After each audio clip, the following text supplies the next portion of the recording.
Welcome back to channel.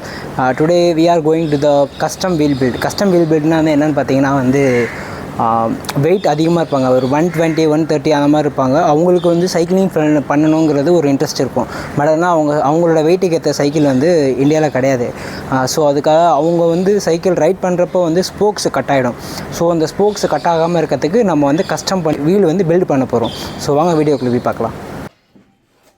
Wheel கையில் எடுக்கிறப்பே ஒரு நல்ல ப்ரீமியம் குவாலிட்டி ஃபீல் ஆகுது. வீல் வந்து லேப்பிங்கோட ப்ரீமியமான வீலு. ஸ்போக் வந்து பார்த்திங்கன்னா பில்லாரோட ஸ்போக்கு. ஸோ இருக்கிறதுலே டாப் வந்து பார்த்திங்கன்னா பில்லாரோட ஸ்போக் தான். ஹப்பு வந்து பார்த்திங்கன்னா 32 ஹோல்ஸு ரோல்கியோட ஹப்பு.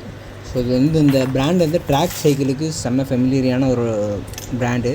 ஸோ நம்ம ரோட் பைக்லேயும் கொண்டு வந்துருக்கோங்க 32 ஹோல்ஸு. ஸோ நம்ம வீலை பில்ட் பண்ணி நம்ம எப்படி இருக்குன்னு ரிசல்ட் பார்த்துருவோம். ஸ்போக்கில் நம்ம ஹப்பில் இன்சர்ட் பண்ணதுக்கப்புறம் இப்படி தனித்தனியாக நம்ம பிரித்து நம்ம டைப் பண்ணிக்கலாம். இல்லை அப்படின்னா நமக்கு டிஸ்டர்பன்ஸாக இருக்கும் நம்ம பில்டு பண்ணுறப்போ. நெக்கெலாம் நம்ம முன்னாடியே நம்ம ஒரு டப்பாவில் போட்டு வச்சிட்டோம்னா நமக்கு வந்து டிஸ்டர்பன்ஸ் இல்லாமல் இருக்கும்.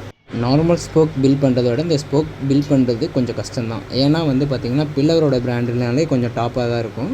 அதில் நம்ம 13 kg ஸ்போக் யூஸ் பண்ணுறதுனால இன்னும் நல்லா ஹார்டாகவே இருக்கும். ஸோ ஏன்னா கஸ்டமருக்கு வந்து ப்ரோக் ஆகக்கூடாது ஸ்போக், அதுக்காக வந்து நம்ம இந்த ஸ்போக் போட்டிருக்கோம். ஸோ வீலை வந்து கையில் ஹேண்டில் பண்ணுறதுக்கு ஒரு ப்ரீமியமான ஃபீல் தெரியுது. ஸோ அந்த ஒரு கார்பன் வீல் நம்ம ஹேண்டில் பண்ணுற ஃபீல் இருக்குது.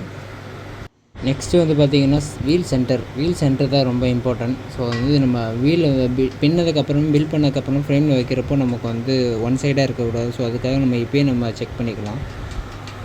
வீல் சென்டர் செக்கிங்லாம் முடிஞ்சதுக்கப்புறம் ஜம்ப்பு பென்லாம் இருக்குது. ஸோ ஜம்ப்பு பென் நம்ம மஸ்ட்டு எடுத்தே ஆகணும். அப்போ தான் கஸ்டமரோட ரைட் குவாலிட்டி வந்து பெஸ்ட்டாக இருக்கும்.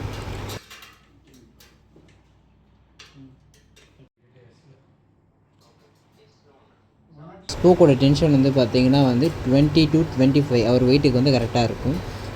மீண்டும் ஒரு இன்ட்ரெஸ்டிங்கான வீடியோவோட பார்க்கலாம். Tata, bye bye.